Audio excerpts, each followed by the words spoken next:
Probabilmente Papa Francesco le starà già leggendo e chissà, magari starà già pensando di rispondere con una telefonata di vicinanza e solidarietà. Sono le lettere che il Comitato Domenicano Grazia Italia e Don Enrico Torta, parroco di Dese, sono andati a Roma a consegnare personalmente nelle mani di Monsignor Pietro Parolin, segretario di Stato Vaticano. La delegazione fa sapere che l'Alto Prelato Vicentino ha ascoltato con molta attenzione il movimento delle commesse che si muove contro le aperture domenicali e ha ribadito di comprendere le difficoltà che stanno vivendo soprattutto i piccoli commercianti che devono lottare ogni giorno per la sopravvivenza delle proprie attività soffocate dalla grande distribuzione.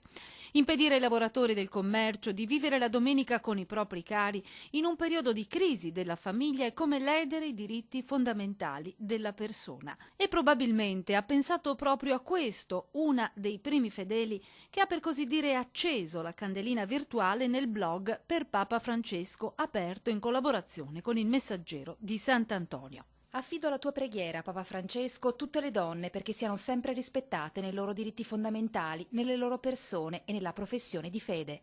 Scrive Lorena ringraziando il Santo Padre. Di certo la fiammella digitale non potrà sostituire la classica candela accesa nei presbiteri delle chiese, ma sicuramente si tratta di un sistema veloce e accessibile a tutti, anche a quanti non hanno la possibilità di spostarsi da casa per essere vicini nella preghiera a Papa Francesco in occasione dell'anniversario della sua elezione, il 13 marzo. Si potranno inviare le intenzioni di preghiera, magari anche con una foto, a info@unattimo-di-pace.it.